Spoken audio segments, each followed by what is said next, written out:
নমস্কার। আমার কলমকুড়ি থেকে আজকের লেখা মহাভারত। মহাভারতের গল্প শুনতে খুব ভালো, কিন্তু রয়েছে অপবাদ। শত শত কৌরব ও পাণ্ডবদের মধ্যে রাজ্য নিয়ে বিবাদ।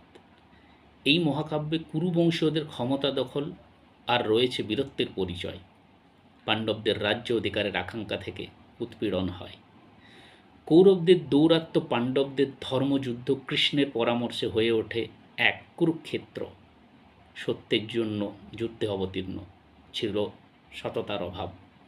ধর্মের লড়াইয়ের রণক্ষেত্রে দেখা যায় অভিশাপের প্রভাব। ধর্ম অধর্মের লড়াইয়ে অবতীর্ণ সব বিদ্বান, শেষ রক্ষা তবুও হয়নি, হার মেনে যায় ভগবদ্গীতার জ্ঞান। মহাভারত শুধু যুদ্ধ বিবাদের গল্প নয়, এটি ধর্ম, অর্থ, কাম ও মোক্ষ আলোচনার ভব্য। তাই বিশ্বজুড়ে আজও রয়েছে পৃথিবীর সর্বশ্রেষ্ঠ মহাভারত মহাকাব্য।